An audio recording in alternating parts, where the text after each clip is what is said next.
You know, I don't think it matters where you come from. I don't think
Good evening, welcome to the studio this evening, and we're here to do some pyrography, and this camera could do with a little hat.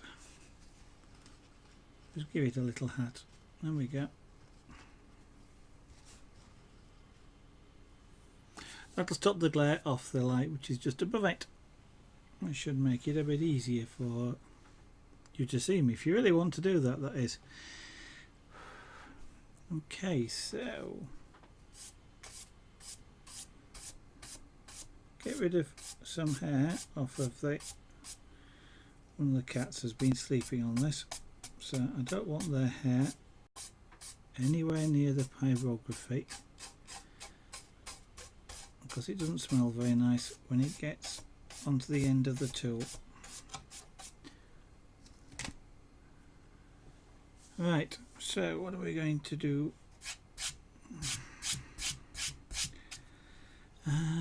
We've got the underbody there.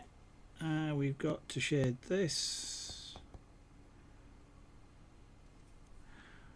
Yeah, so we'll start and do the underneath of the nose first, I think. It's white. Well, by the time it's got all the reflections and everything else, it's and shade, it's grey, but yeah, I've got a reflection off of there. Okay,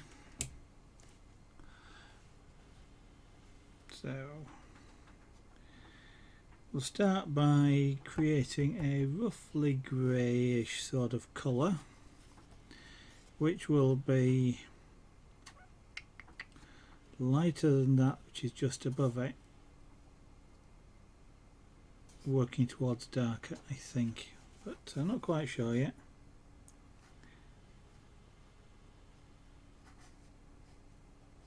Yep, I am using the right tool.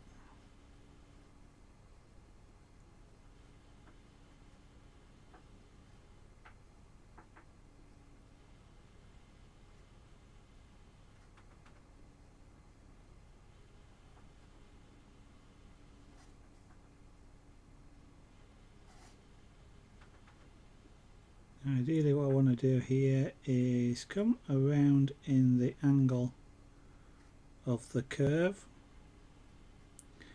That way it will help with any marks that get created to give the impression of that being the direction in which the surface flows.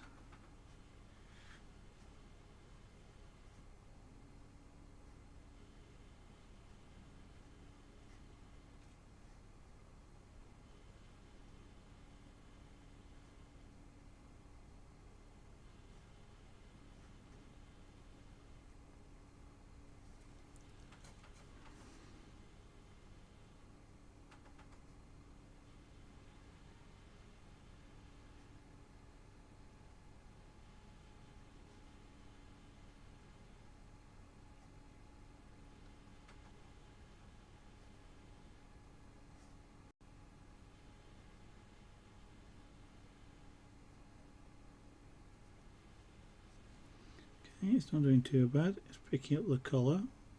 Not bringing it up quite as quick as I would like, but I can turn it up if necessary. But I just want to get reused to using this particular temperature tonight before I do that.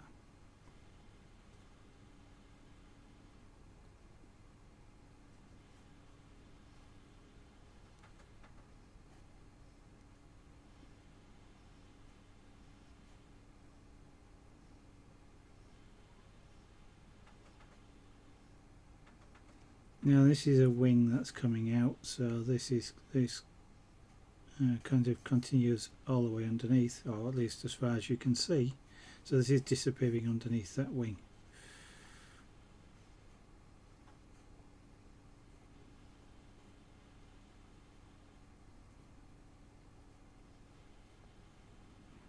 So first order is to create a fairly consistent colour across it, and then we'll start to add shading to that colour.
I don't want to really go along that curve with this particular tool.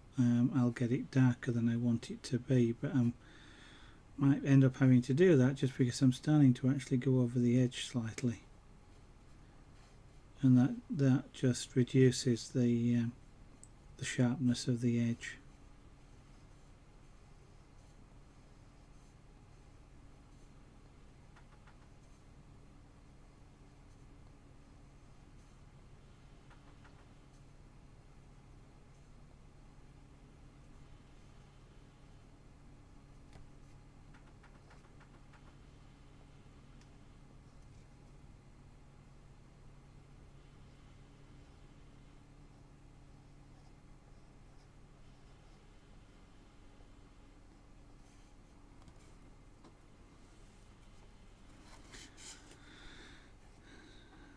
I should be able to manage it if I'm just a little bit careful.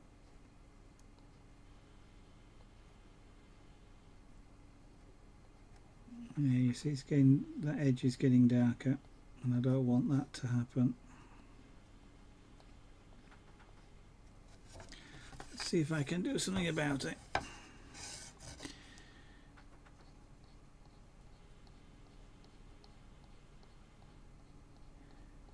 What you can sometimes do, because this acts rather like a varnish, I can, by applying some heat, just drag that colour away from where it is. That's not working very successfully, but I've done it a little bit.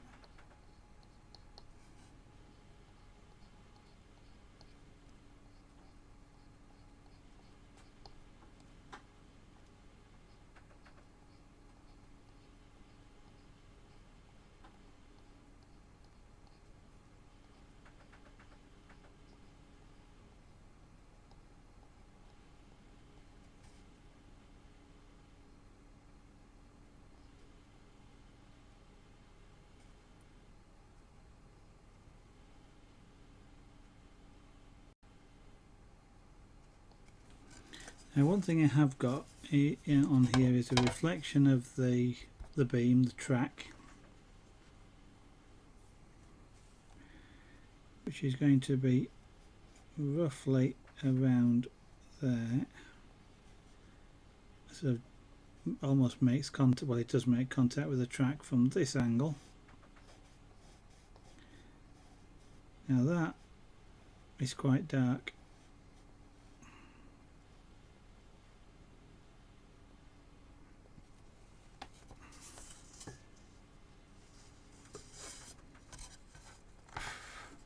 I missed a cat here.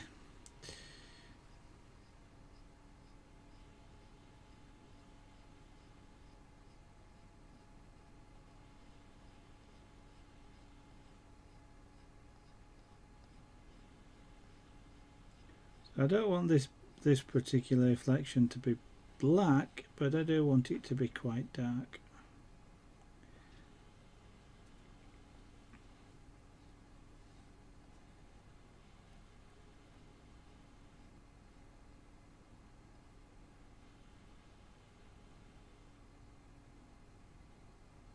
I do need it to kind of follow the curve of the nose as well.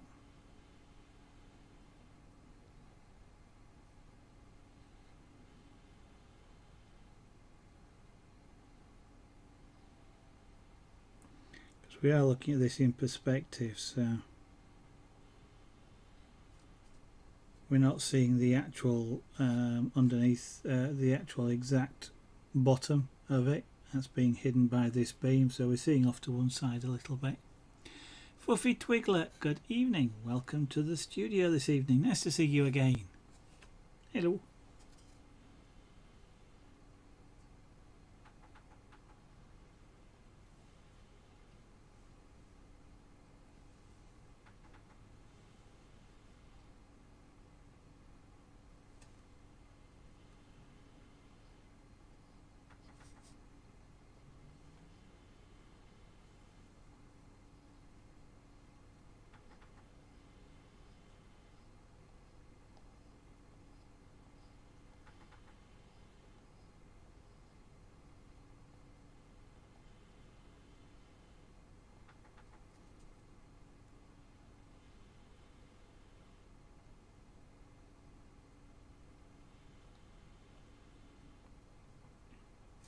Now I want this to be a relatively soft shadow, so I'm not bothered about the edges being sharp.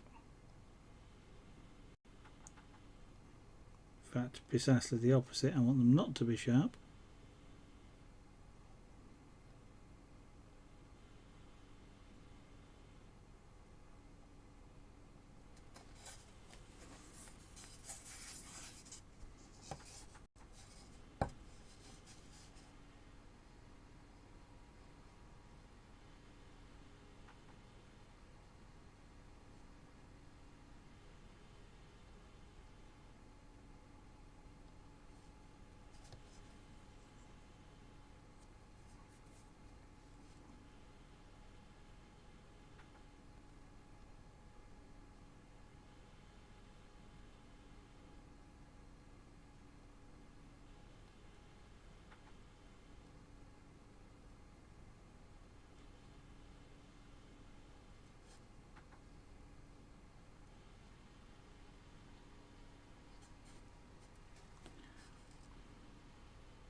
But although I don't want them to be sharp, I do want them to be a smooth curve. So. bit like that. I'll say a bit like that. I suspect we'll do a bit more work on that before we anywhere near finished.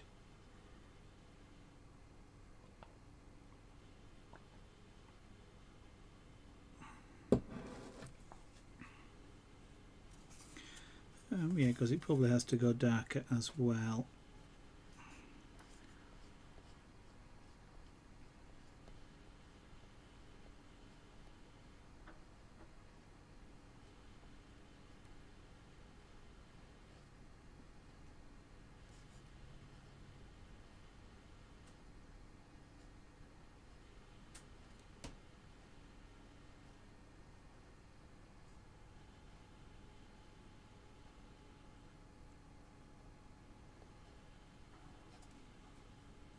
So just working up to the line, extend it out a little bit, and that makes it easier then to work from.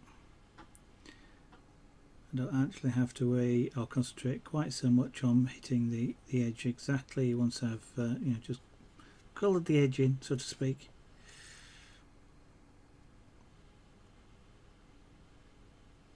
Now, because of the wing, this area will again also be slightly darker than a little bit further out.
Okay, so we've got a reasonably consistent colour over most of that, a little bit of a patch there and that bit which I started to do.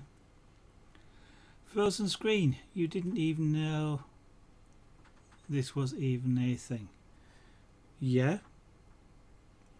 So you've never come across pyrography before? That's fine. There's a few people that do it on Twitch, but welcome to the studio.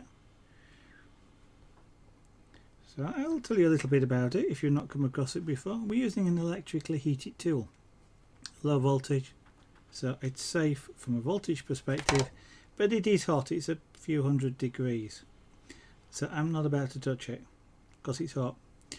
We're working on plywood, birch plywood, which is used for the quality of the surface wood and the colour of it, and the stability that plywood gives when we're applying pyrography to the surface.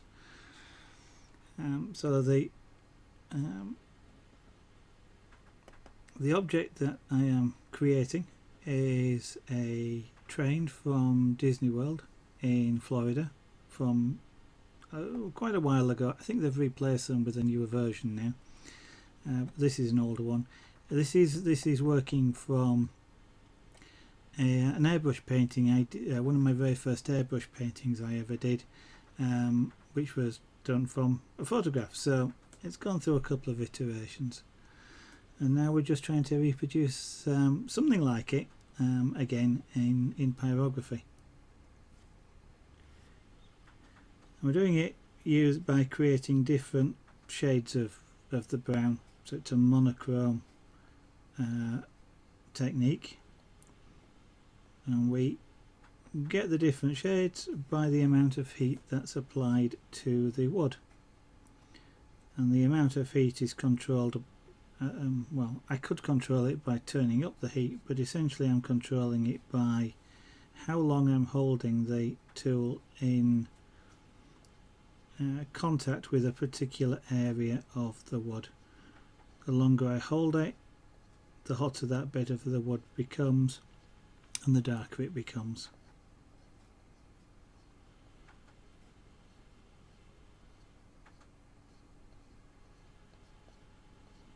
So I'm just trying to do it here is create the shadow of this is a wing which is coming out from the body of the train.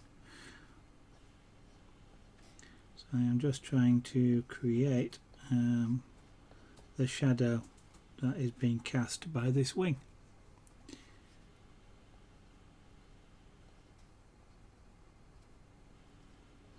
But I'm trying to do it without creating a sharp edge. I don't want a sharp edge on this for the shadow. Essentially there's too much light about to get a sharp edge, so we'll just get a sort of a soft soft edge on the shadow.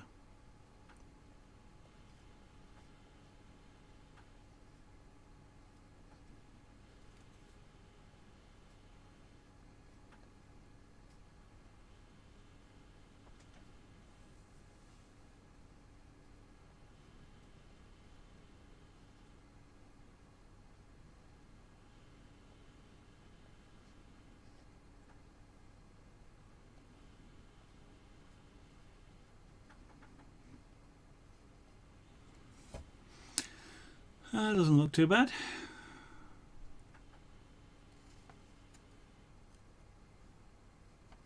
But it does mean that this shadow or this reflection that I've got here wants to be darker.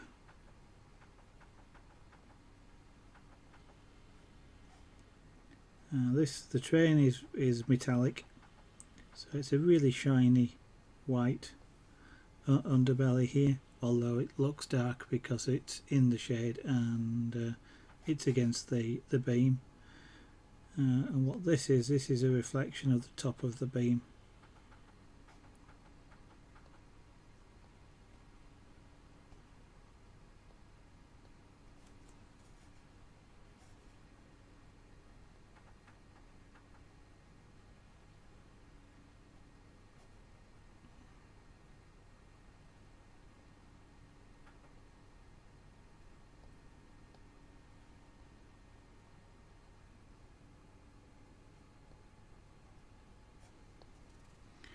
It doesn't look too bad.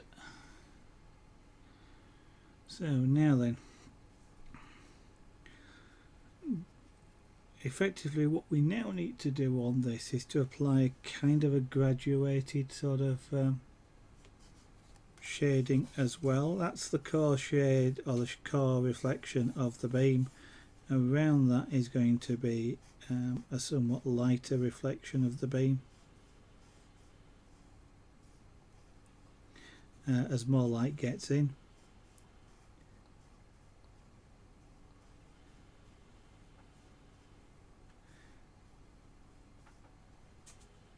So I've got to darken around here. Conveniently that was an accident, but I'm going to make that the termination point for this secondary shadow. It's in about the right sort of place and it's about the right sort of shape. That's a happy accident, but it's one that I'll take.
yeah, it's going to extend past that a little bit.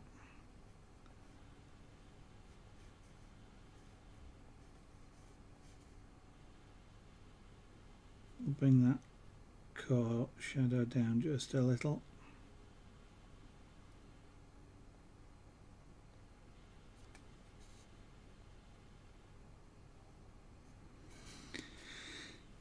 So we've done that now. Again, generally the lower bit is going to be dark on the top just because it's further underneath, so we now need to darken this and just fade the shadow out as we go up.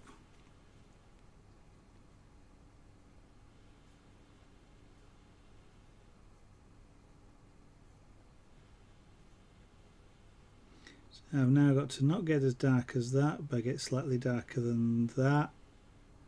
Oh, light. I could get lighter. I can get lighter than that. So lighter than that, but darker than, and lighter than that. Yeah. Trying to work out the shades.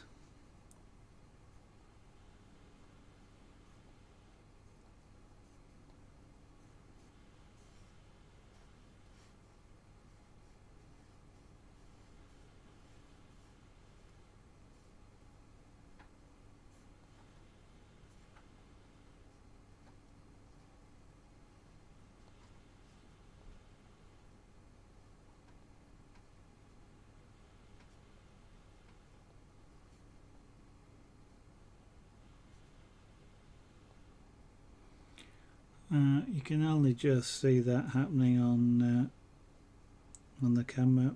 I can only just see the shade coming here in the on real life as well, but that's okay. I want this to I want to control this quite carefully as to the actual depth of shade that I get, so the fact that it's building up slowly is ideal.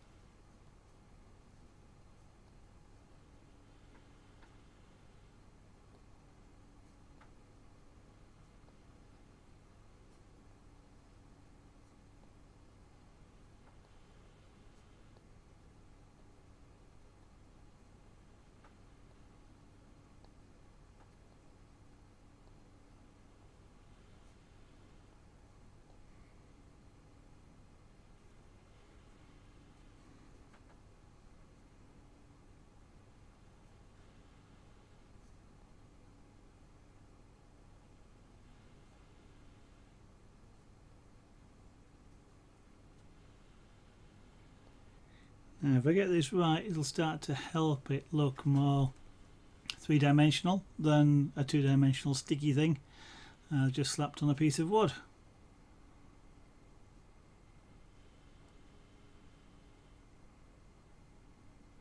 It's building up. Okay.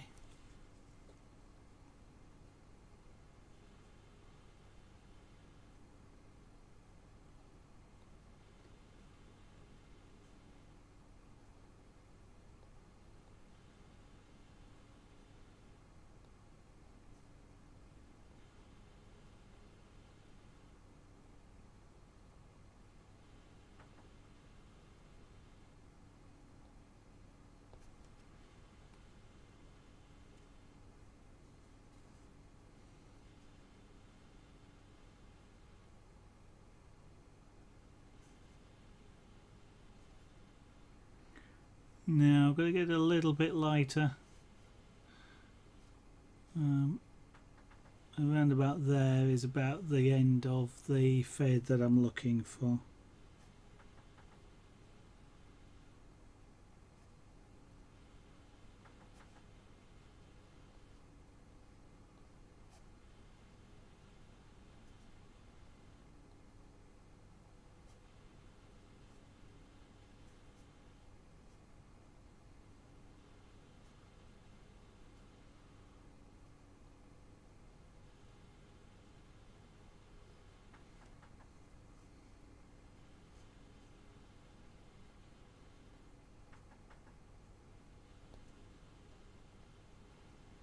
Now what you're likely to see me doing a lot of here is looking up. I'm looking up at the camera output, so what OBS is sending out to you guys, but what it's allowing me to do is to have a slightly different perspective on the image. It's a bit like the camera's seeing it a bit like I've got up and stood back holding this at arm's length, and it gives me a slightly different overall look, so I can see things a little bit better than actually sort of sitting back or standing up and stepping back a couple of paces to have a look at the image. So when I'm looking up, I'm looking at what I've just done. And to some extent what I can do a little bit of is treat this like a graphics tablet, where I'm looking up but using my hand on the wood, very much like you'd use a graphics tablet.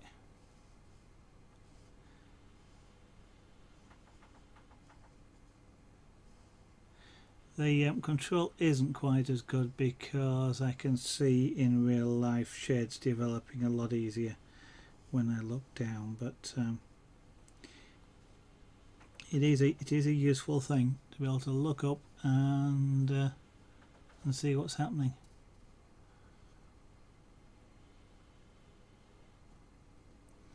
That nose wants to be a little bit more pointed.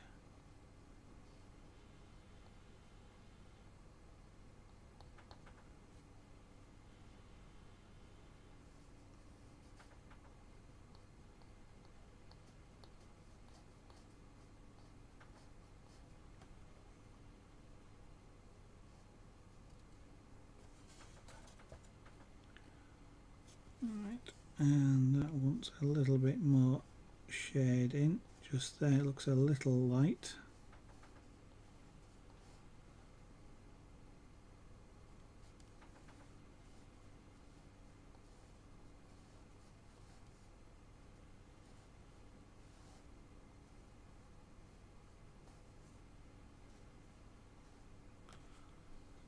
That's not bad.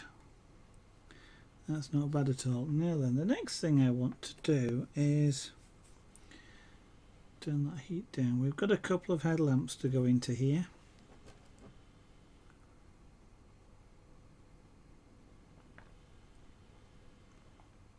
And they're formed, they're sort of inset.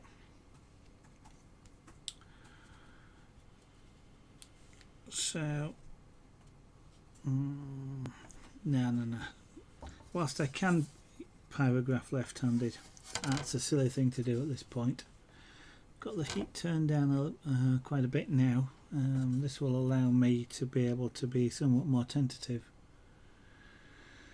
So this one's above the beam, so about there. Yeah.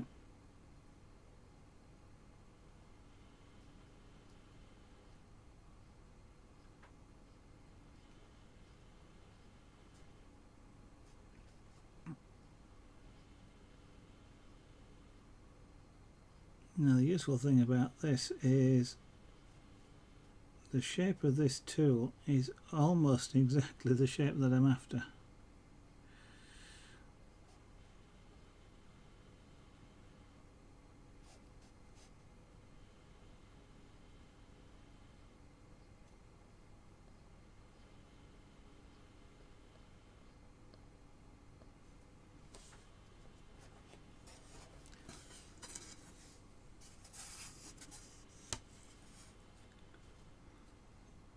Yeah.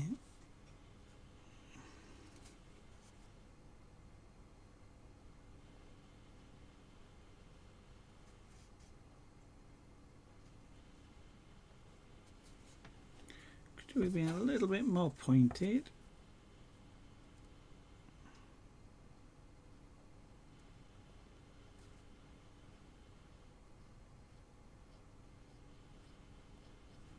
Like that, and then again we've got an internal shadow.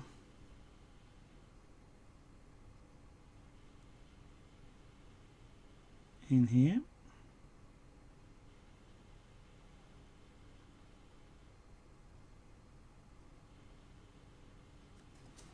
So we'll just darken off a little bit of this again.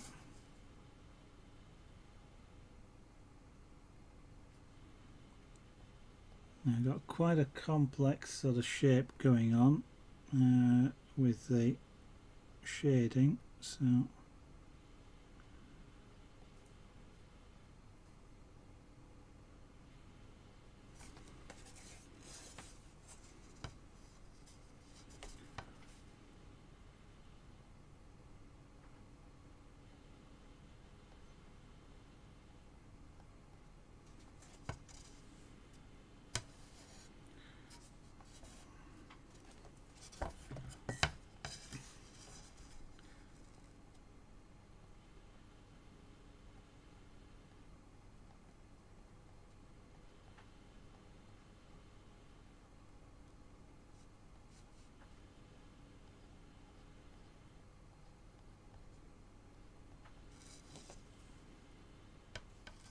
it's not too bad, but it does mean I've got to shade this area as well, because although this is white, again this we're talking about this thing's in shade, and the curve of it as well. I've got another light to put in, somewhat similar to that, just a little bit lower down. That's actually a bit low, but doesn't matter. So do the same thing again.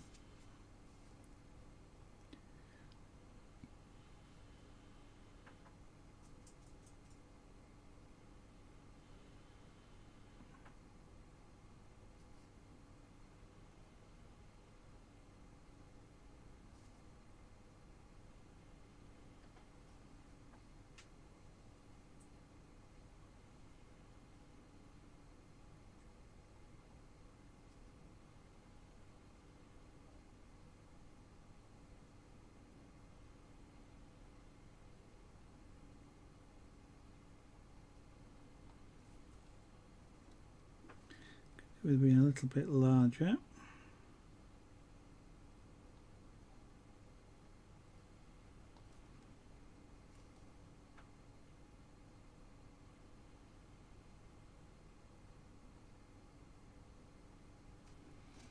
I need a fairly well defined edge on it, because it is actually a cutout in this area of the wing.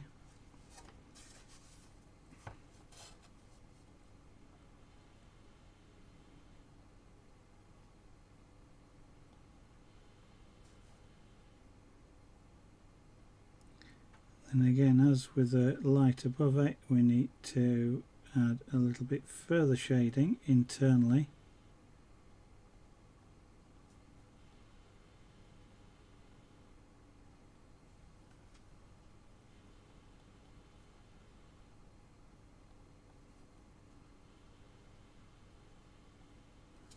Okay.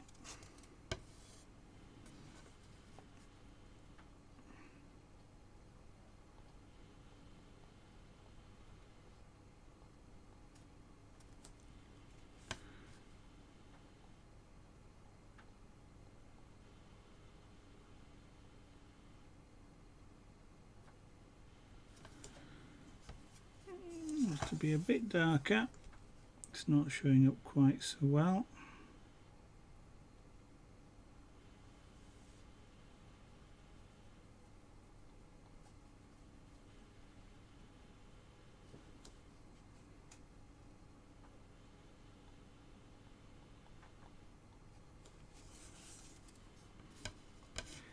That's not bad at all. Let's just make sure that that is angled correctly. There we go. So we've got two headlights there. Now let's have this. Yeah. Just turn this fan on that's next to me. That's better. Now then, we've got a shade on this as it comes out from under the body to create the wing. It sort of, if I can, sort of, it comes out sort of like that sort of shape. It's a really sort of odd, complex shape. So I've got to shade this in and then take the shade out. It's also this is a point, for want of a better description here. So I need to, and this is, and at the back of the wing it's quite thick, so I kind of have to show that as well. If I can manage to do that. So we're gonna, even though this is white, we now have to add colour.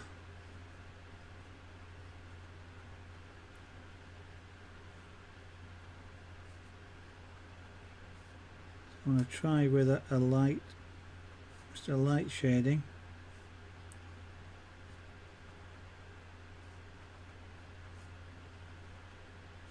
Don't want to shade more than I need to.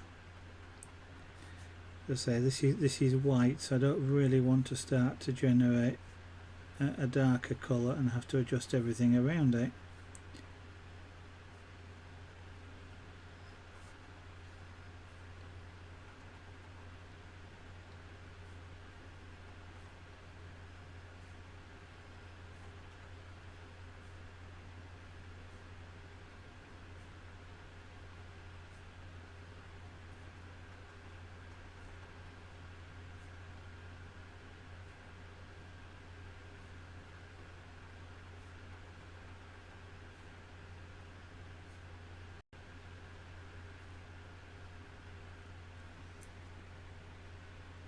Yeah.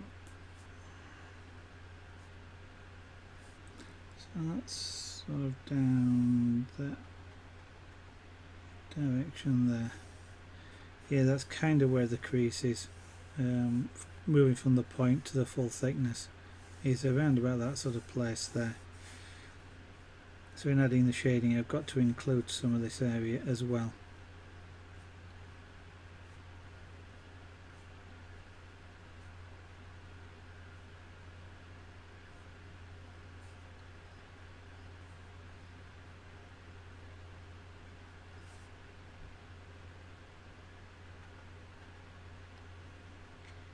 Now it's just occurred to me I'm still working with a cool tip.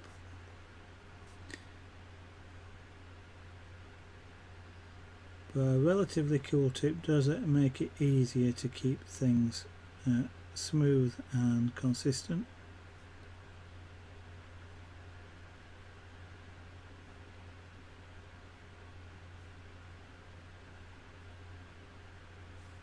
Fear Reaper, good evening. Welcome to the studio this evening. I'm sorry to hear about that. Mine feedback seems to be going okay, so it may be something local to either to the stream endpoint that you're connected to, or in the network towards you.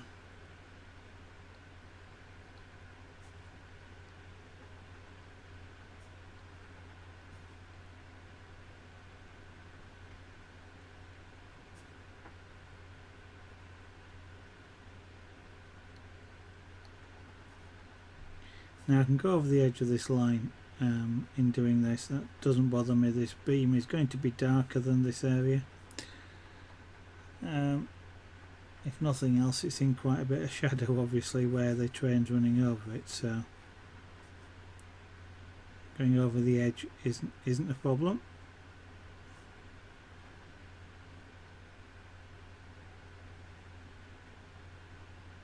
So about that.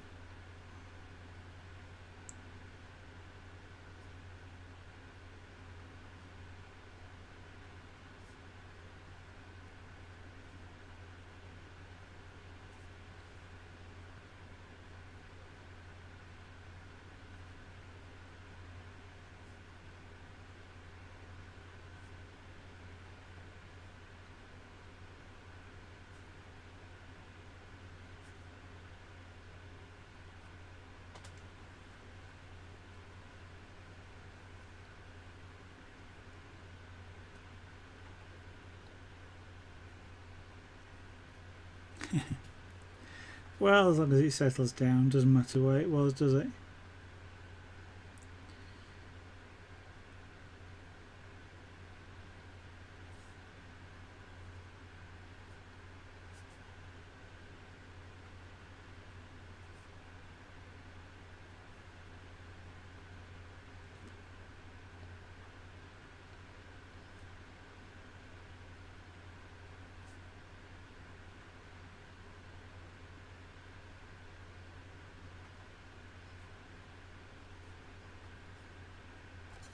That sort of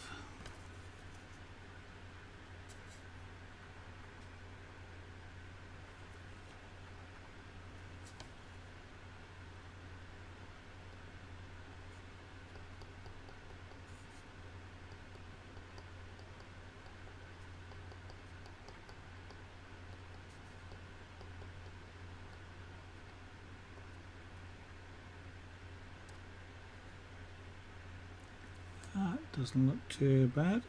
So let's just, so I got the edge of the shading there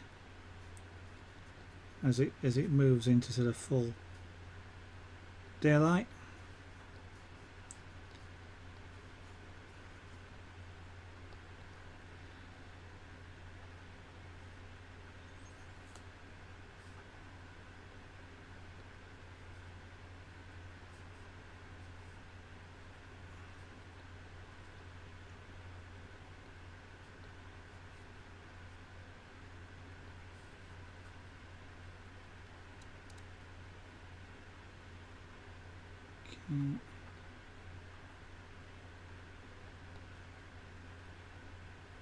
Just developing, as you can probably just see now, a secondary line up here.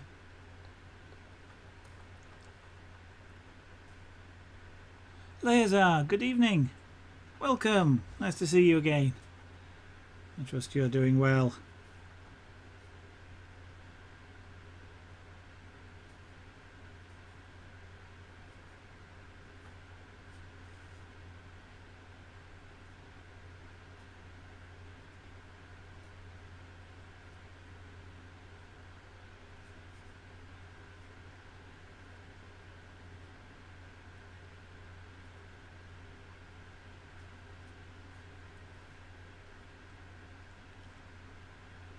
Okay, that shadow is, or shade there, shadow is developing nicely.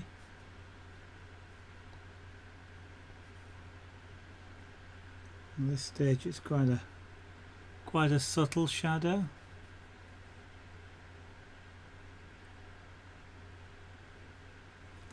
That blue, well, what would be the blue, I think around there possibly needs a little bit more developing and darkening slightly.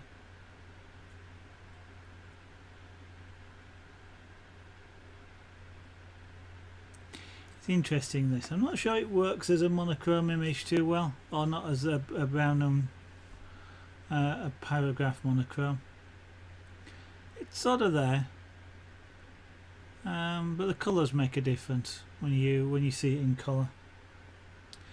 Not too bad, thank you, Laser. I've got a bit of a stiff neck, so that's from leaning over the artwork, I think. So, well, I've got to remember to keep sitting back. But apart from that, I'm doing well, thank you.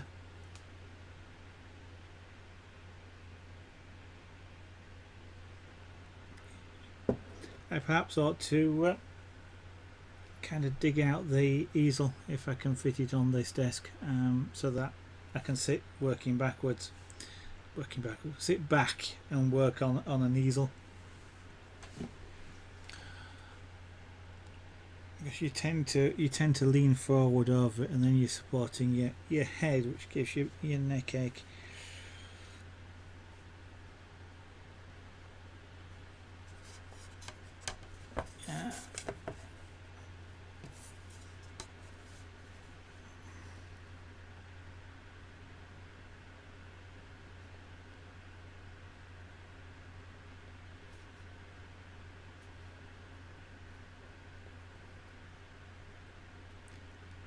That's working well.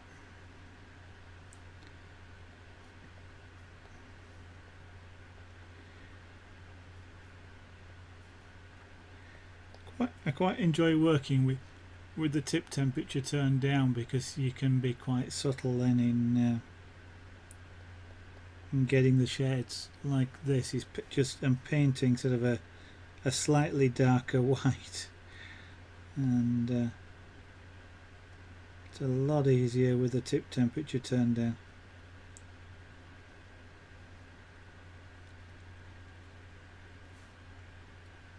I almost want it to fade out completely by the time I get up there.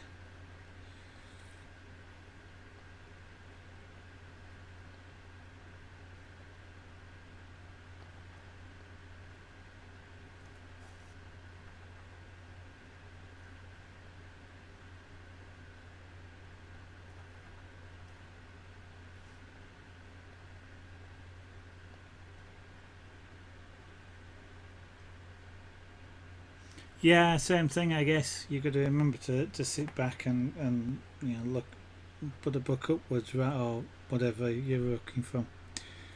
It's the same working on computer screens. You got to keep looking away to one side or things like that, so that you don't get the same pain from being in the same position all the time.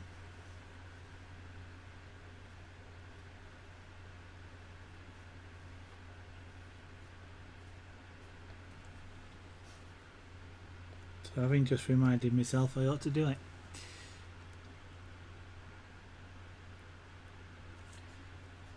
Okay, that's coming along quite nicely, just along there. Just bring it down just behind. Will do quite nicely, I think.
Okay, I might come back and do a bit more work on that.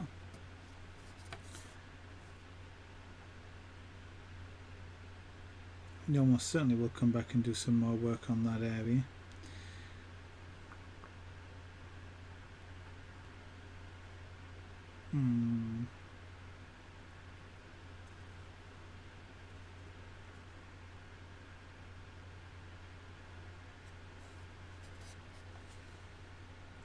Let's see about doing a little bit of work around the beam itself.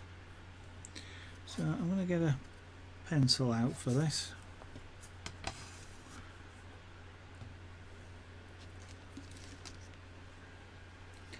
And a ruler. So we've got power and communications cabling down the side here. So the power pickup. It's an electric train, of course. Actually, if I go from there, so we've got two conductors, two power conductors.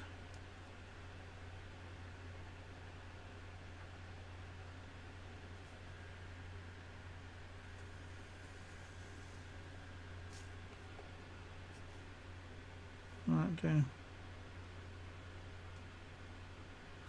It would do if they were straight, or not straight, if they were not at an angle.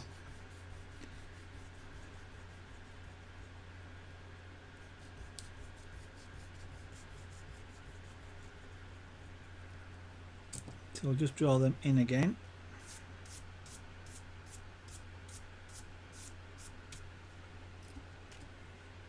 Ray America! Good evening, nice to see you again.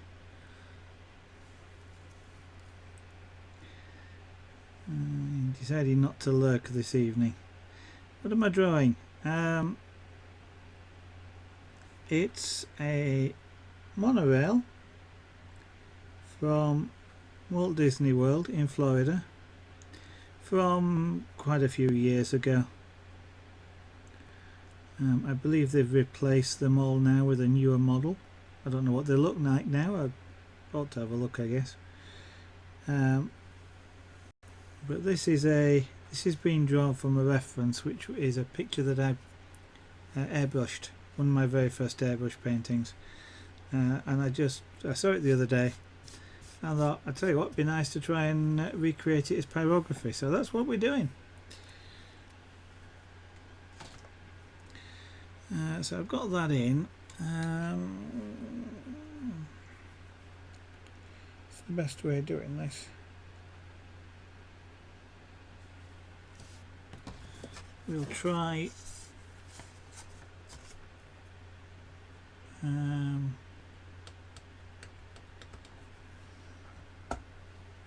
I'll try with a writing tool to start with.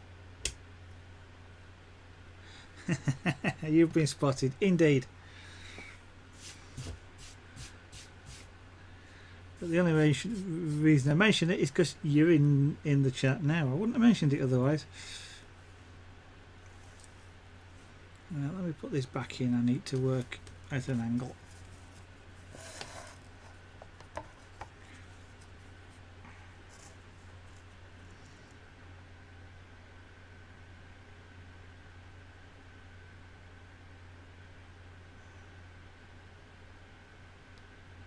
I've got two conductors down, power conductors down here.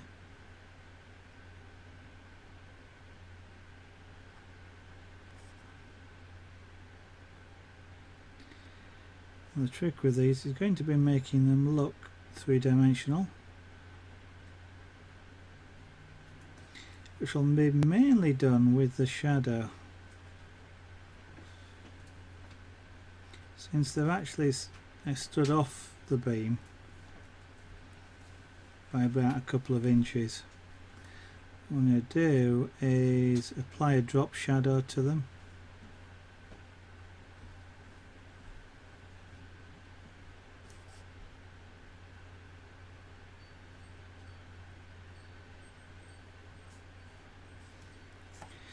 Which should then hopefully make them look like they're standing off and therefore three-dimensional.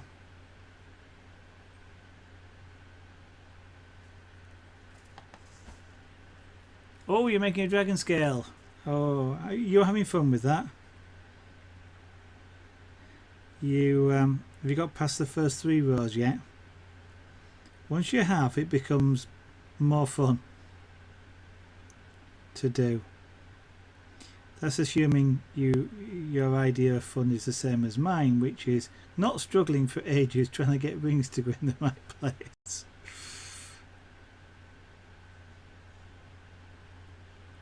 Did I show you my dragon scale, Ray America?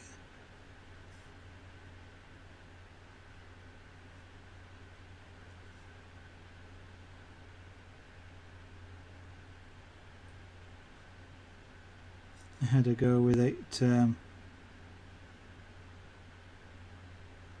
When was it? When did I can't remember, but it's over a week, somewhere between a week and 2 weeks ago. You might have seen it on the stream last night. I think I showed somebody on the stream last night.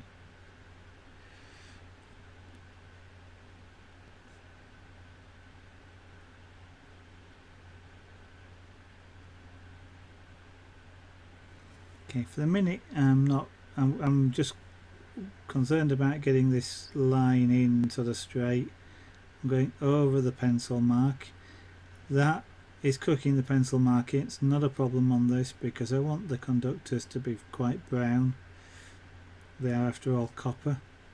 in this particular thing. Well, I don't suppose they actually are copper, but they look copper.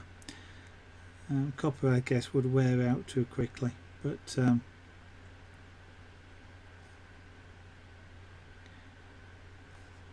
the darkness won't be a problem. The darkness of the pencil line won't be a problem, so I'm not erasing it before I go over it with the pyrography. Once the pyrography is on there, it won't be susceptible to being erased. So it's a permanent mark almost. You're on the 13th row, so not seeing mine. Okay, I'll just finish this row and I will get it out. That's the dragon scale, that is.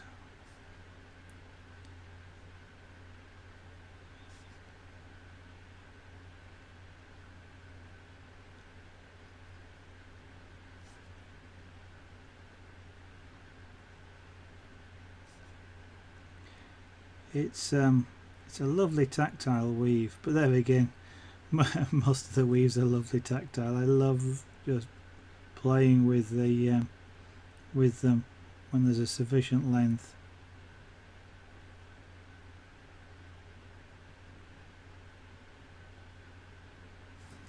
Okay.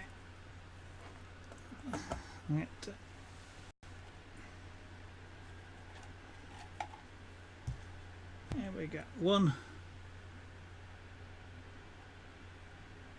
Yeah, you're going to beat me, Fear Reaper. There's one, well, half a dragon scale cuff or bracelet. It's more of a cuff, I guess, than a bracelet because of the width of it.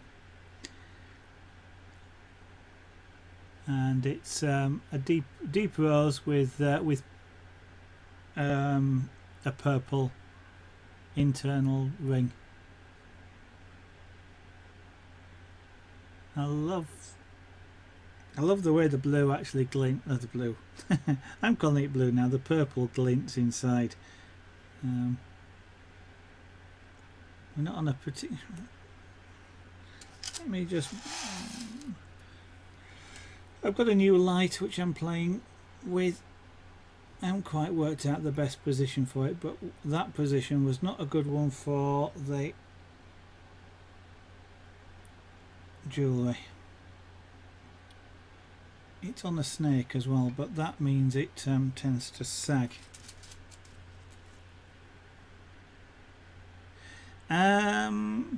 Yeah. In theory, actually, as long as the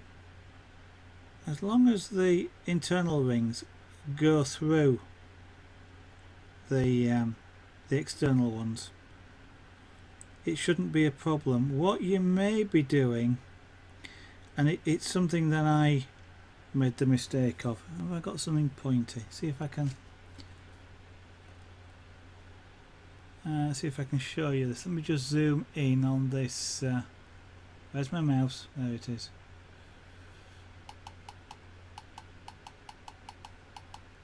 And then I'll have to focus this. Okay, one of the things that I found, now I did do it with some slightly different rings, but as you're building it up, one of the things is the next ring that will go on this, will have a, if you look at this, the next large pink ring will sit there, and there will be a blue ring on the side of it. But the key is to get the blue ring to sit under this one. So they sort of, the pink rings stack on top of each other going this way, the blue rings stack under each other. So the next one that goes in this space here will go under this one. It'll be on this side of it and this side of it and so on. And if you get it on the wrong side, that is one thing that I found made it stiff, and that's I took it apart. But I did do it using some slightly larger internal rings, and that was, I realised afterwards what was happening. Now this is if you like the second one that I've got this made, and that's probably that, and that's what I was finding on the other one. When I looked at it, it felt really stiff, and the rings were, the internal rings were lying in the wrong place. Might be what you've done, might not be, I don't know. It might just be that the rings are just too tight a fit, but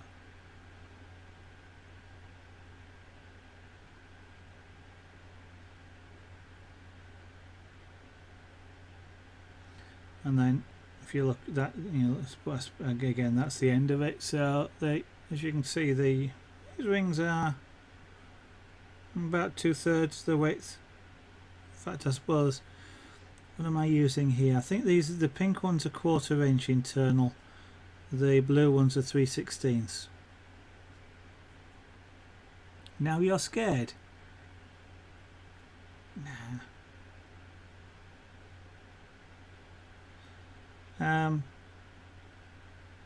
I kind of I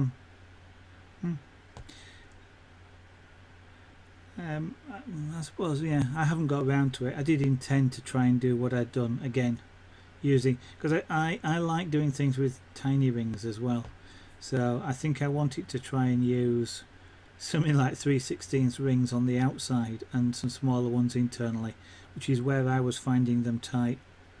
But as I say, when I was finding it tight, it was the very first one I tried, and as I looked at it and I was looking on the end like that, I was seeing rings that should have been underneath on top, and when that happens, it kind of stops it bending in that direction. So it might not be that Rainmaker, I don't know, I don't have the experience with this one, I'm afraid. But that's what I've got so far. There's 400 rings in that section. For anybody that's watching, 400 rings, and it's half finished. So there will be close to 800 rings in a completed bracelet, which is a heck of a lot of rings.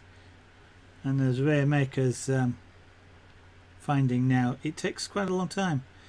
Yeah, that's right, they are X, as you can see.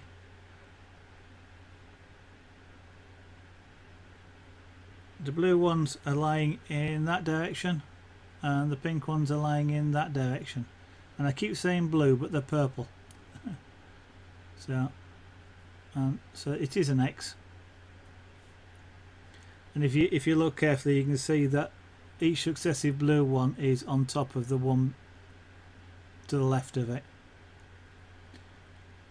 whereas each pink one is under the one to the left of it. 400 is quite a lot. It is indeed. I think there's about 5 hours making that. It goes a lot quicker if you use bigger rings, or you don't put quite so many on the bracelet, but 5 seemed the right number across until I've got that length of it, and it looks a bit wide, but as I say, it's more of a cuff than a bracelet, I guess, so it's a real statement bracelet when it's on a wrist. But anyway, I'm doing pyrography, not jewellery tonight, but I'm quite happy to talk about the jewellery, by the way. So if there is any questions, it's not a problem. Things like cocktail sticks are quite useful at Rainmaker, or any sort of shiny, pointy thing, as long as it's not too pointy like a needle, so you don't jab yourself. But they're really useful for getting in and just easing rings into positions when you want them.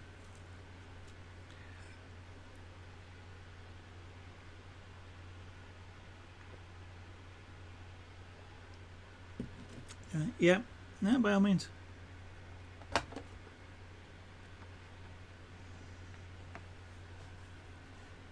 Right, so now I've got that in position.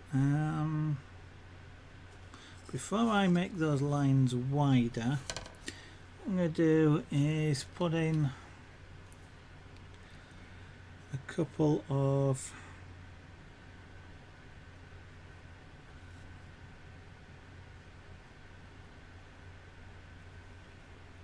actually it's not that, it's the other way.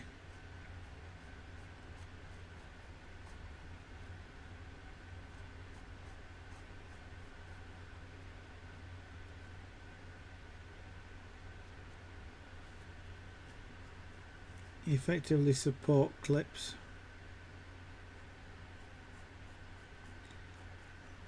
And the wires of course don't magically just hover in mid-air, they need something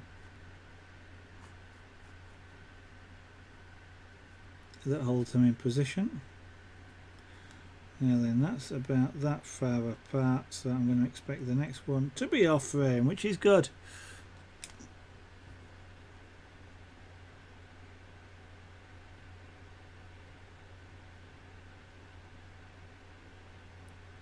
Okay, no problem, Ray America.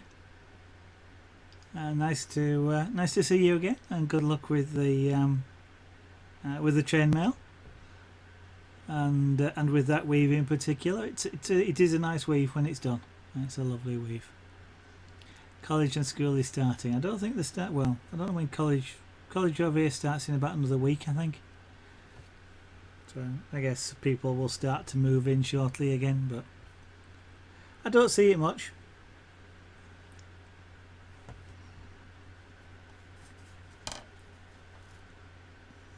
It's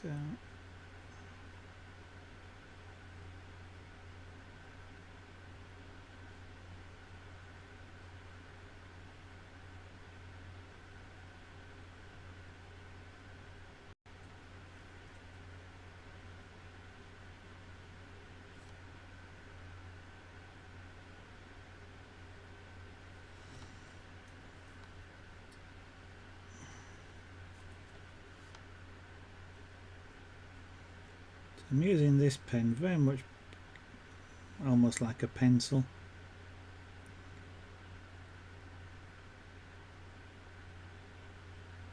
I suppose technically more like an ink pen in that it's not it's not unerasable, but it's difficult to erase.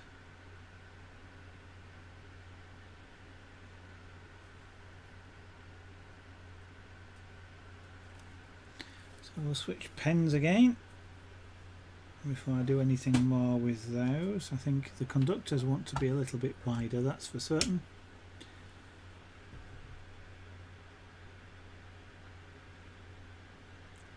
Thank you very much, Ray America, for that. That's kind of you for that compliment. Yeah, time zones are a bit of a nuisance, aren't they, really? I have the same problem when I want to watch people as well.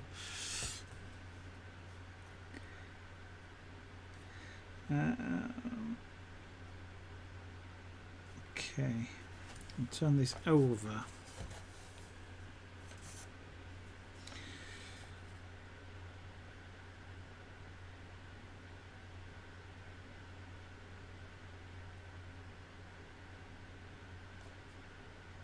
I'm turning this over and doing it from this side because whilst there won't be much of it, this train is of course casting a shadow. If there is any light that is getting onto this thing, it will be sort of coming from this direction.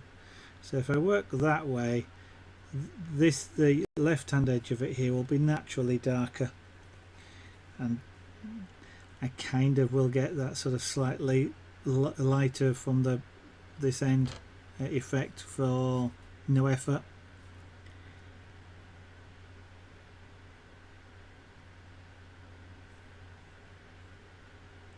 And if it doesn't work out that way, I've not lost anything. I can still shade if I choose to.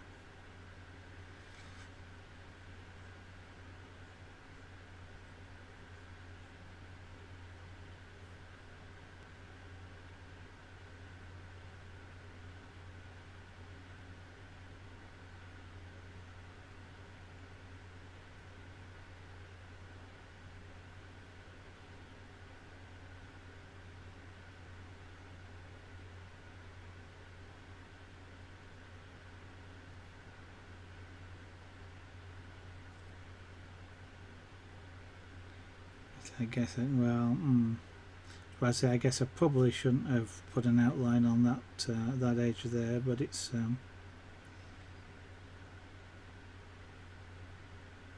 not especially a problem.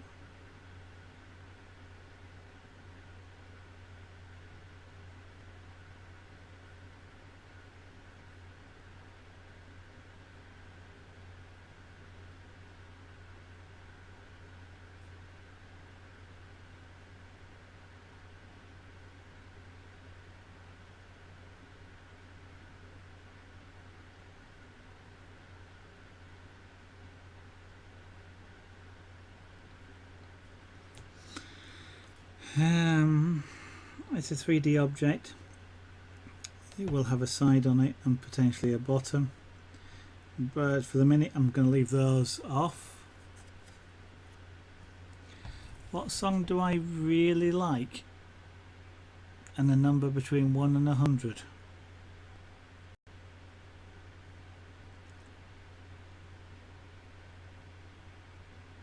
How about a number which is 3.1412? That's a number. It's even a real number. A song I really like. That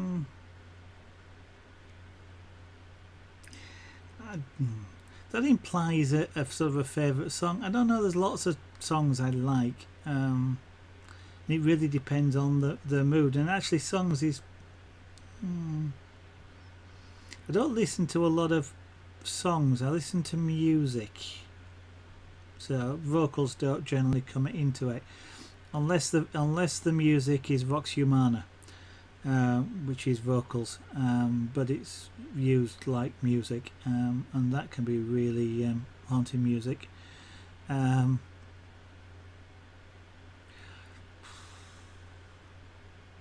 don't know. The one that comes to mind, and it's not particularly that I like it more than anything else, is Mull of Kintyre.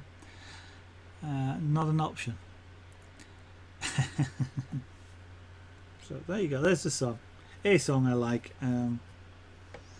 Nothing particularly modern. There are modern ones. I just can't think of them. Because the problem is, you see, is I like what I like when I hear it. I don't, for example, go out of my way to collect any particular artist or things like that. So, I'll listen to anything from, I don't know, you might say Will Young, for example. That's mainly because my wife listens to him a lot. To, I don't know,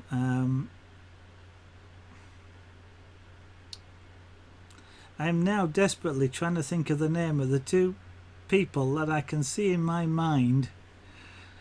But I might listen to change tack slightly to something like Rolling Stones or Cilla Black or anything. Not an option, the number. What do you mean? Well, you got a number, 3.1412. You mean an integer.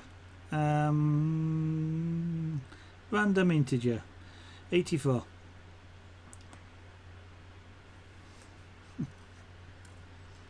And whether that's truly random or not, I don't know.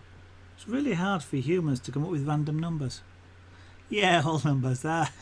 You see, that's what you should have said in the first. I know I spoiled the joke, don't I, by doing that.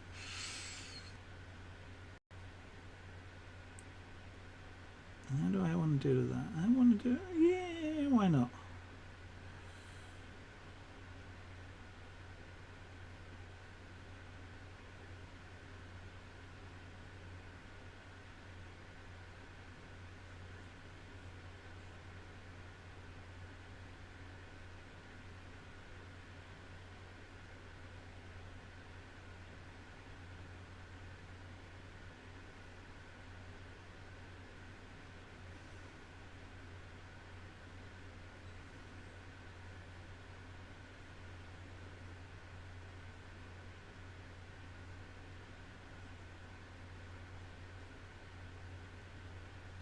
I only picked pi because I knew you were after whole numbers, so.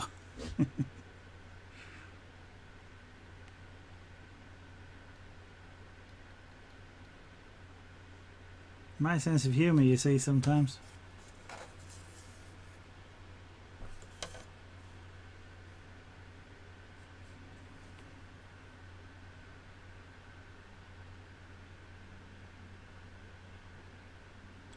I don't often, yeah, I know you asked the songs, I don't often listen to vocals though. And when I'm listening to music, I tend to like music that, if I'm not listening for some specific reason, and I mean, just like background music, I'll listen to music which is really sort of either haunting or sort of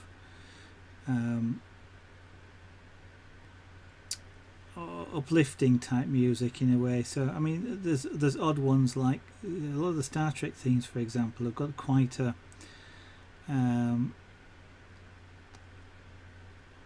what's the word I'm looking for? Almost a hopeful or a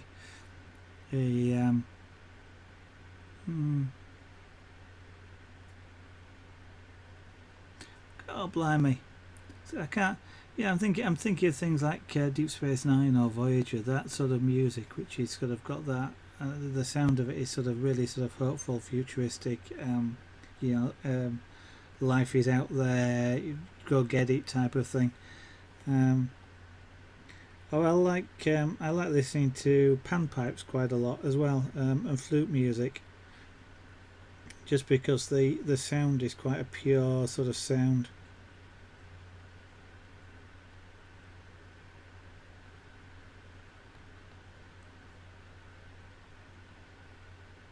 But then, who is it? In the army now. Is who's that group? Oh, it's bothering me. It's bothering me to the point where I'm actually going to go ask Google.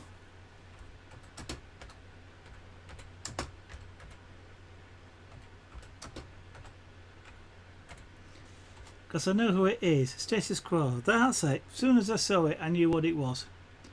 I listened to quite a few of their stuff as well.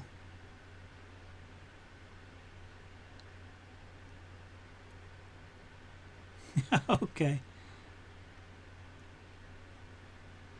It's going to be some sort of YouTube. Alright, well.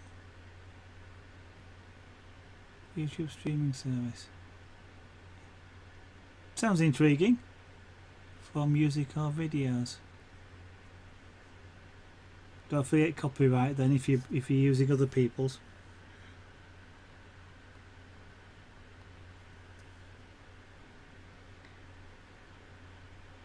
Right, now I need to do is make these wider,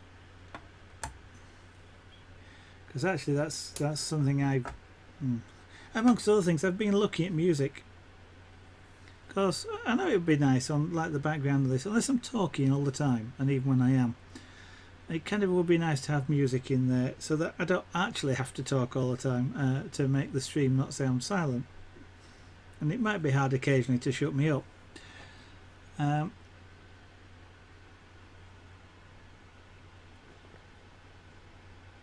Yeah, no, okay. Oh, I'm not suggesting you were nicking them or anything. It's just I've been looking. We're setting up my website. I've been looking at copyright to do with images, which you might recall is why I asked you for permission.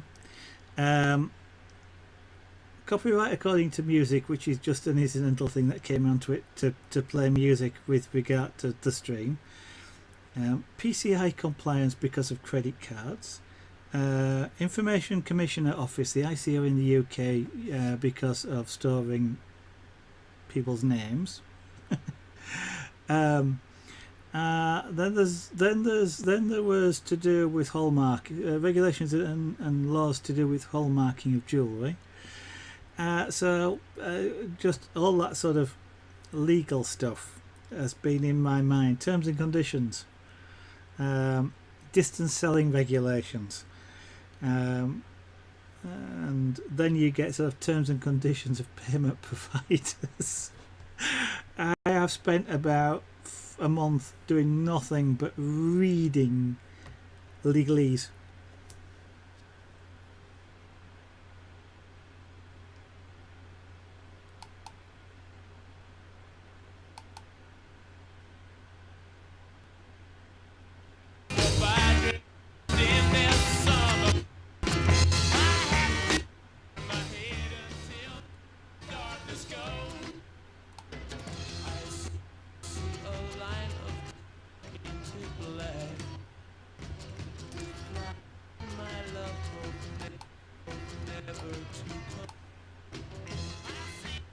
Hmm.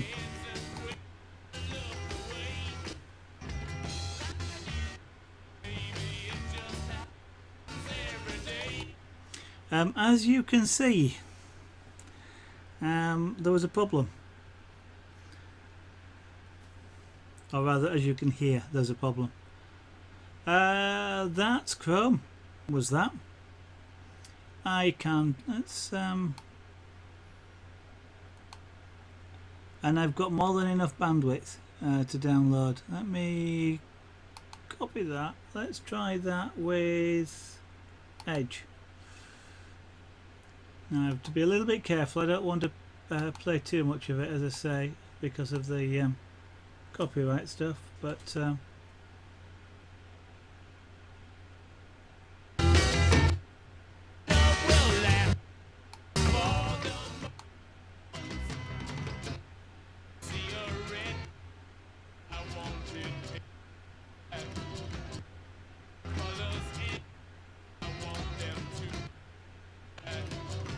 I don't know what it's doing. I thought at first it was to do with when I'll stop that. I thought at first it was to do with when it was changing the lyrics screen, but it's not. And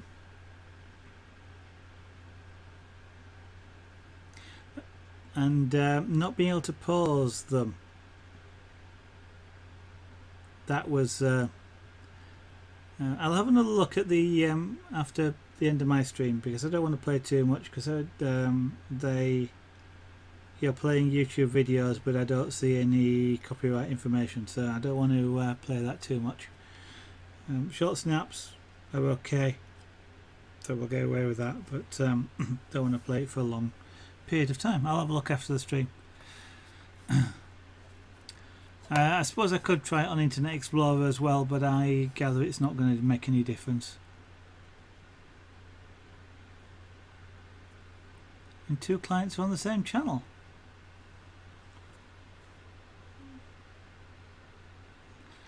That's going to be a bit of a problem for you then. Yeah, I tried. As I say, that second attempt was with Microsoft Edge. So two different. So well, that was obviously a different client to what you're potentially using there.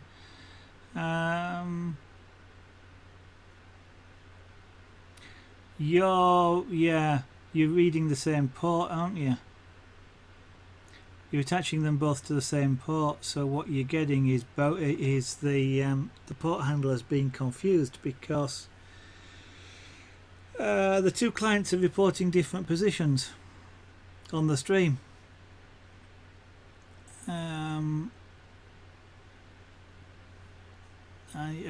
Because I'm imagining you're using TCP rather than using a multicast of some kind, which of course you probably can't do on the internet. Don't know.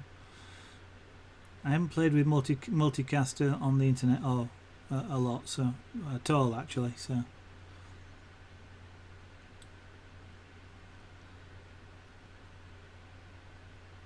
if every client, I guess, connected to a different port, then that wouldn't be so much of a problem. But I'll have a look later. Right, let's make these wider. If I want, okay, go to the top.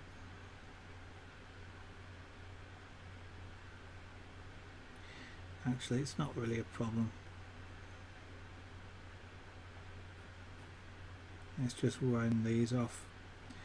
I was going to try and make these conductors look rather like it was lighter at the top than the bottom, but I could do it, but it'd be a bit fiddly.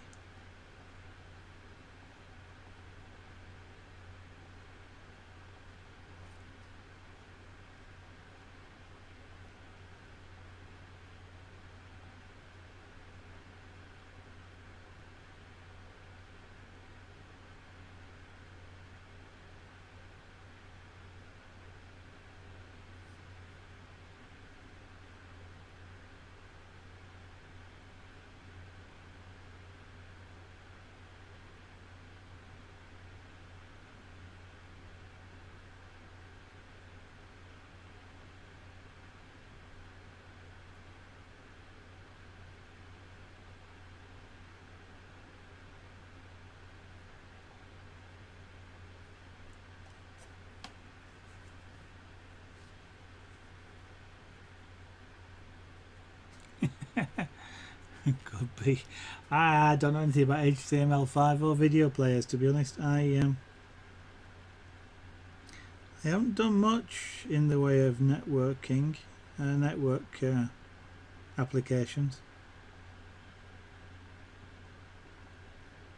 I started playing about with it a little bit to do with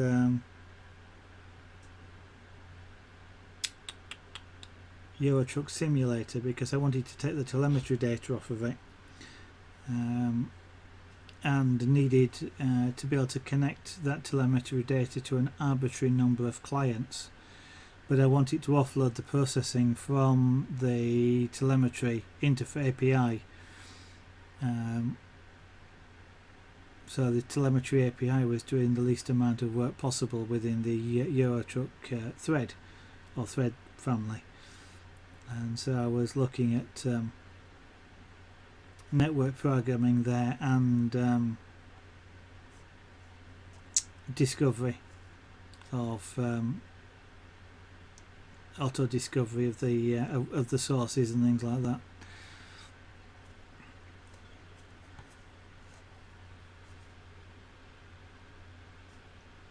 And one thing I kind of want to have a play with at some point at the moment is, because I've never done it before, is playing with things like Ajax and was it WebSockets these days for real-time transfer of information. I want to have a play with those, because with something like the telemetry data, I'd love to be able to send it to a web browser in real time.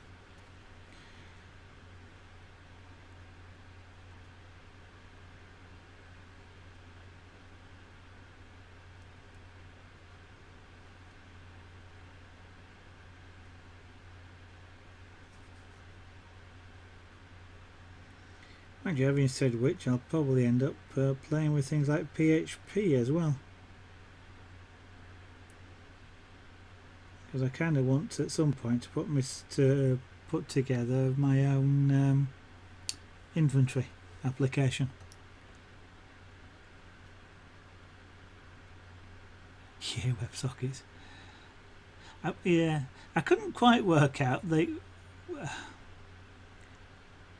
way in which you set up a WebSocket.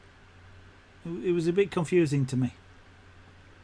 It might well be easy if you were using a web server, but I kind of wasn't. I was using something which would have simulated a web server, for want of a better description. I suppose technically it is a web server, but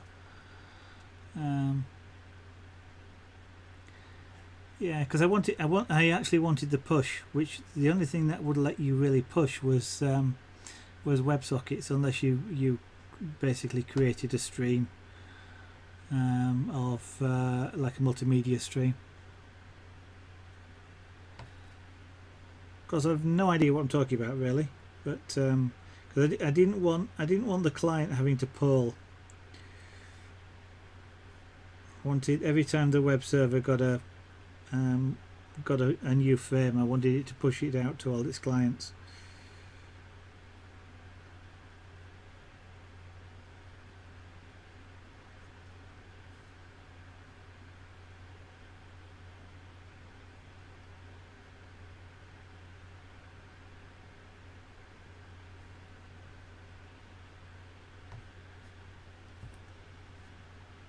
Now, if I go down the bottom edge of that,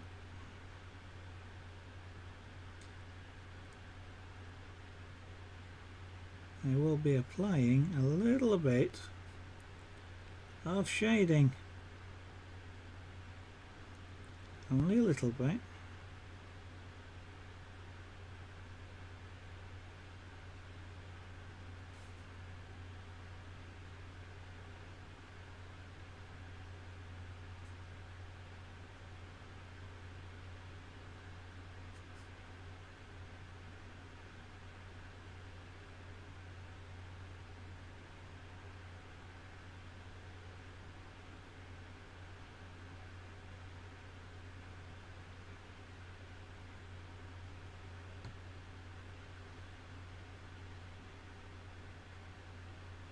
Yeah, and that's the that was the thing I kept coming across. It was always that the client had whatever it was, Ajax or any other sorts of techniques, whether you just effectively refresh the page periodically.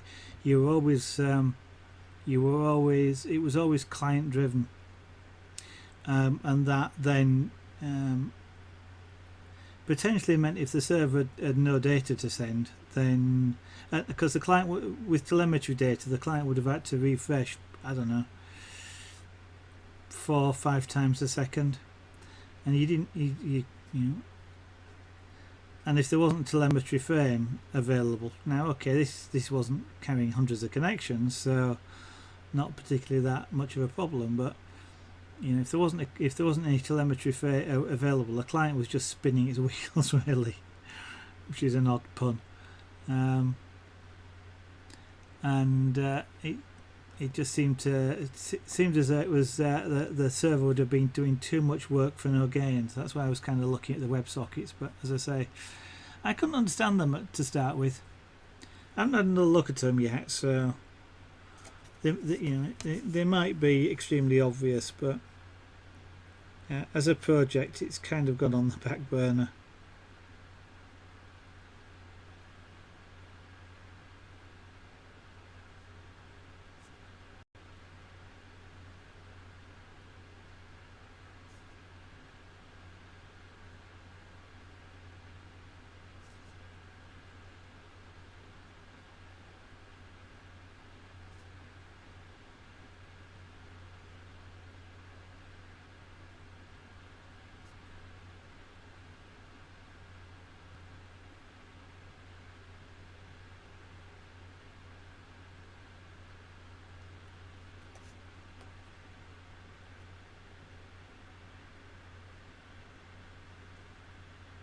Yeah.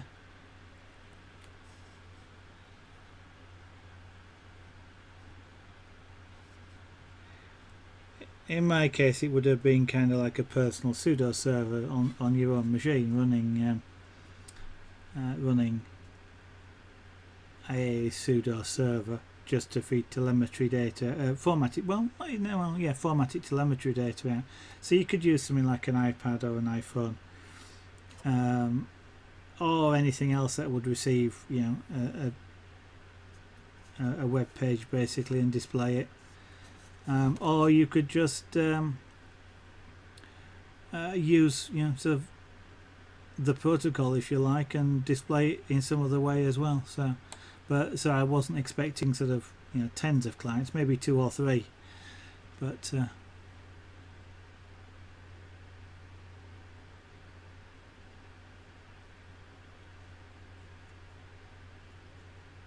yeah, you don't want to be.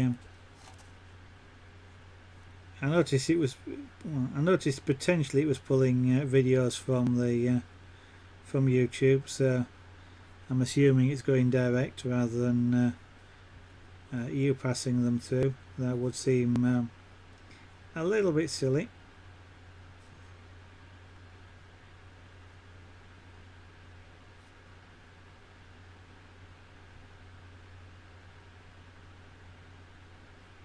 So what exactly is it supposed to be, Fear Reaper?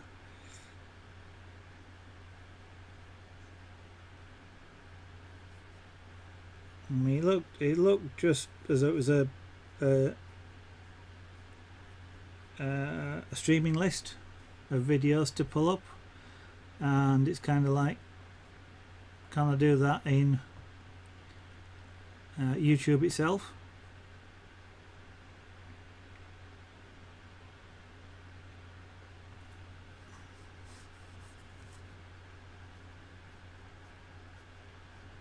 I don't know, by the way. I've not tried that before.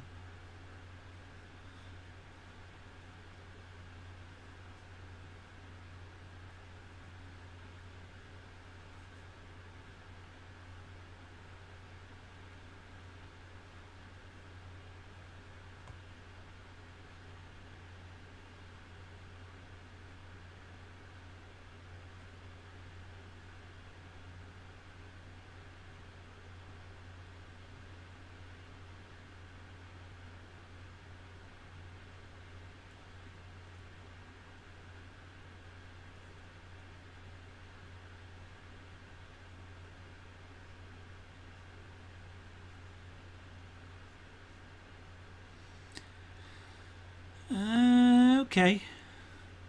I guess that...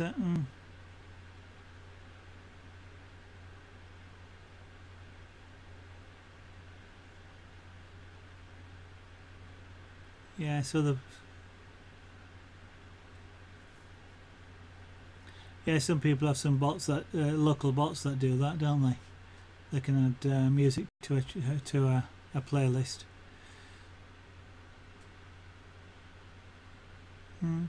Okay, but we'll see how it goes. Good luck with it, and good luck with the job tomorrow. Bright and early, don't be late.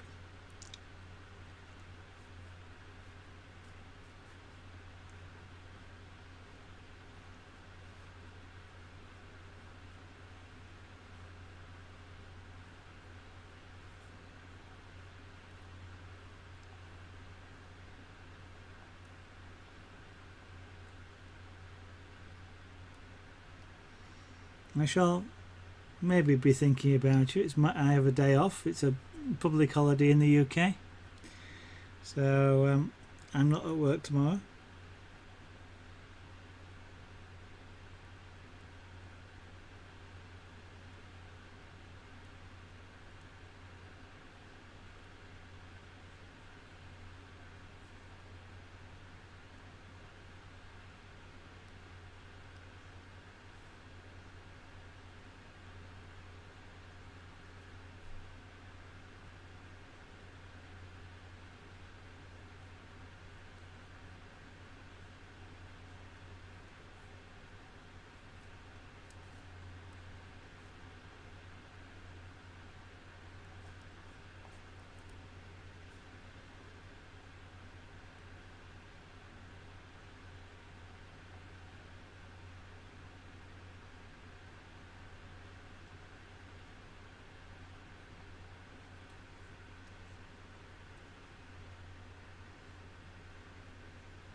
Good night for you, Reaper.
Right, so all we're looking at here, this is the believe this is the power conductors for the train. There's when you see the beam, there is the cables on both sides. So I gather some of them are power conductors and some of them may be signalling or something like that. I don't quite know, but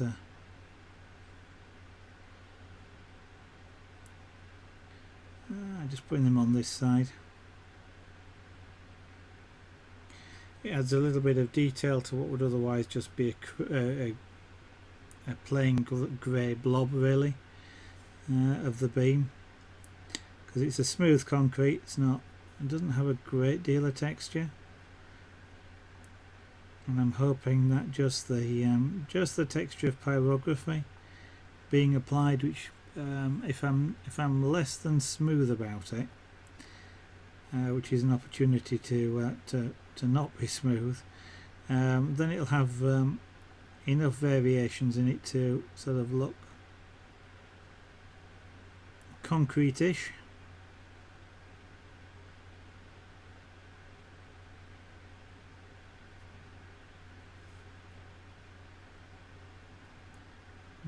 Trying to make these conductors just at this section here darker, just because they're right underneath the nose of the train,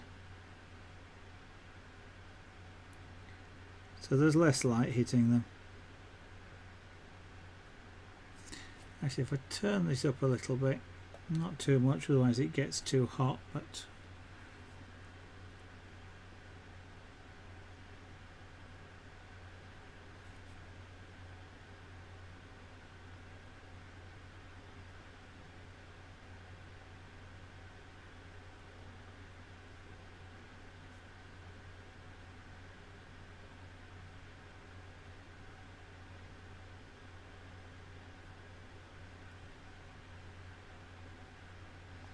of course this top one would be even darker than the bottom one.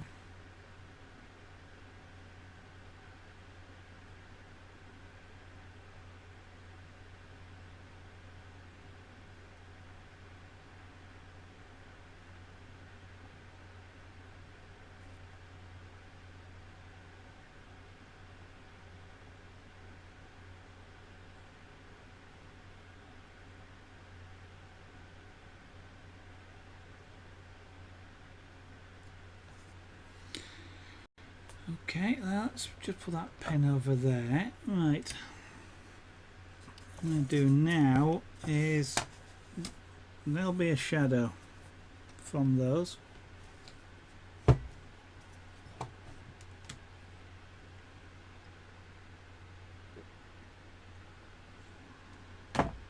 Now this shadow itself will be a little bit tricky, because as it gets under the nose it will start to dissipate and disappear. Pencil. So I'm going to stand this shadow off quite a bit. I'm going to make it quite obvious.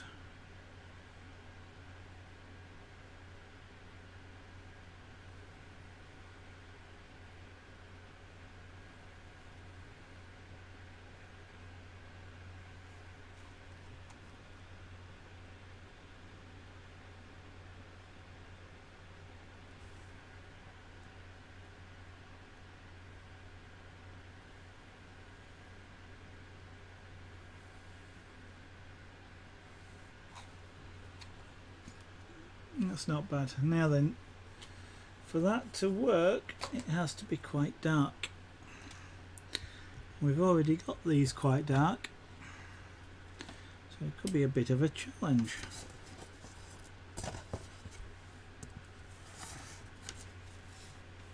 So this is either going to work or be a disaster. Let's hope it's going to work.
and just concentrating on doing this just to try and keep it as straight as I can.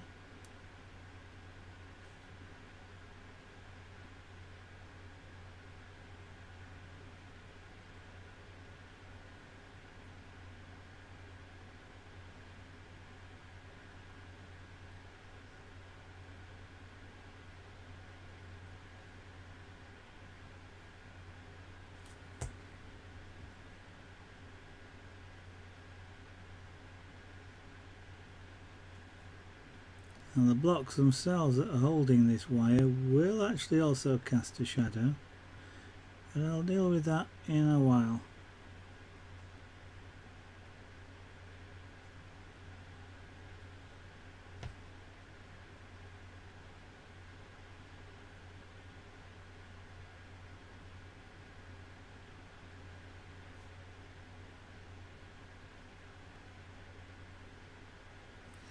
And amazingly, if you won't realise it, but the temperature on the controller is turned down about as far as it can go.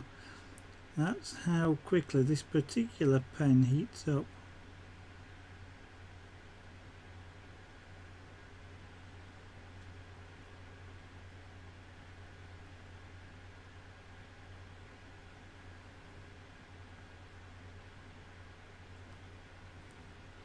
Actually, my fingers heat up as well.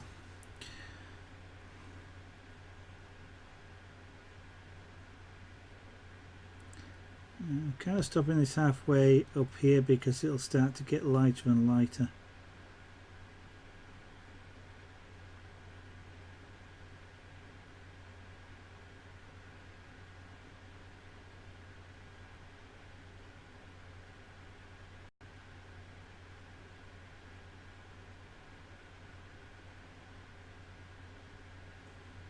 Now I'm going to also fuzzy this out a little bit as well.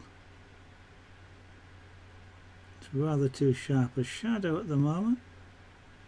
It would be quite a sharp shadow, but it's quite a relatively thick conductor, so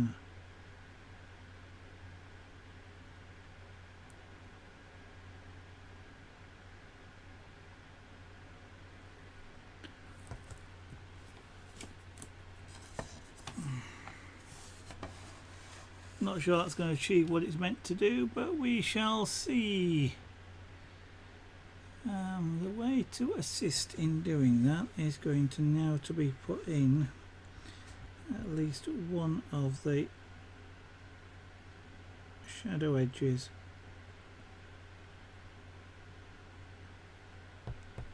on this block.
Sort of like that. Actually, this camera still zoomed in, isn't it?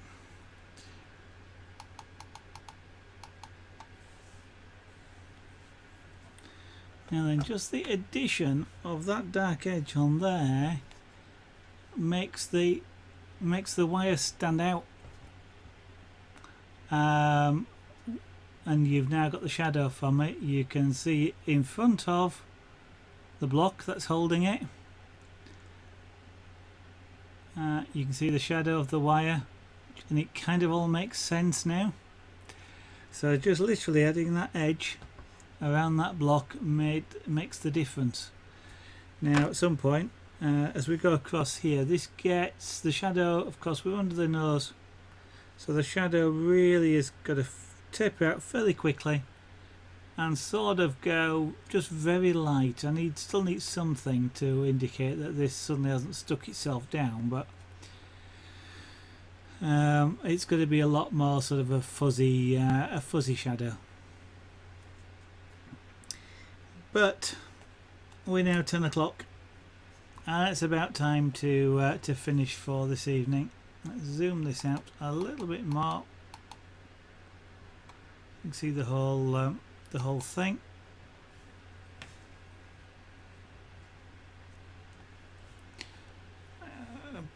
I'm getting glare, still getting glare off the light. It's better, but unfortunately it's just the nature of wood. It does reflect light, and I can see the reflection just there.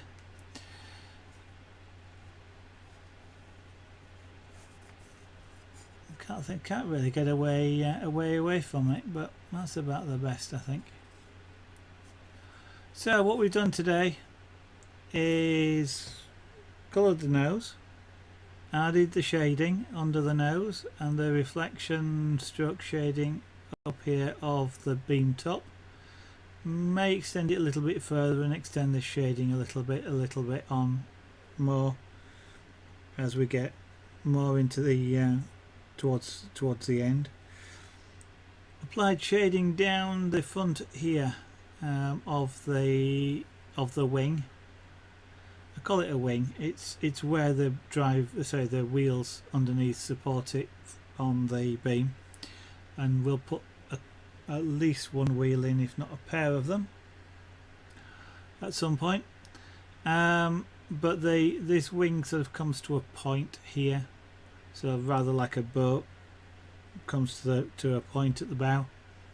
For in theory, for aerodynamic purposes, this thing doesn't go fast enough for aerodynamics, but it's got to look aerodynamic.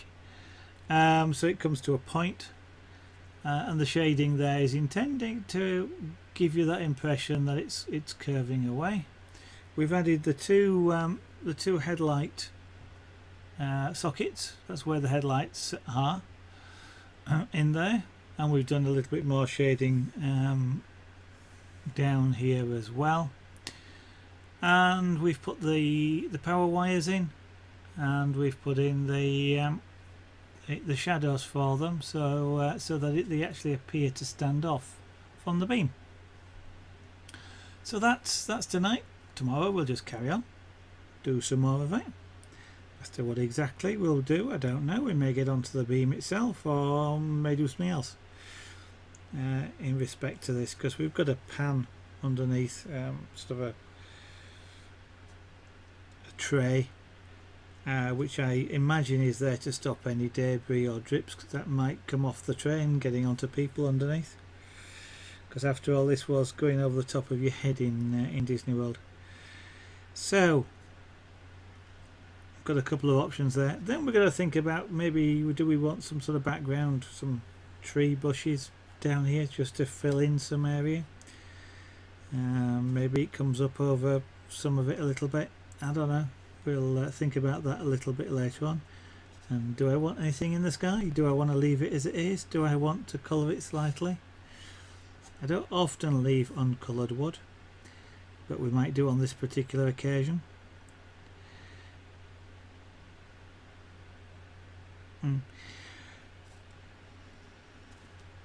I was just looking at that stripe there, it sort of looks slightly thicker there than it is there, and it could well be that this one just wants tweaking up a little bit, but we'll see about that later. Again, it's their details. So what I want to do is say thank you to everybody who's been watching and taking part in chat this evening. It has been great having you around and chatting. You are all welcome to say hello in chat, by the way, but you're also welcome to lurk if you like to do so. If there's anybody watching that isn't following, then of course I do encourage you to do so, if you feel like it. If you don't, it's not a problem, but you may miss out on notifications when I go live. If you want an alternative method of getting those notifications, I do tweet when I go live. Not when I have my breakfast, just when I go live at the moment. Might be an odd tweet about art or crafts, something like that in the future. Don't know yet, we shall see. So you're quite welcome to follow me there. It's at Zaragonart. The details are below the stream window for that, and they will be on the end plate in a moment.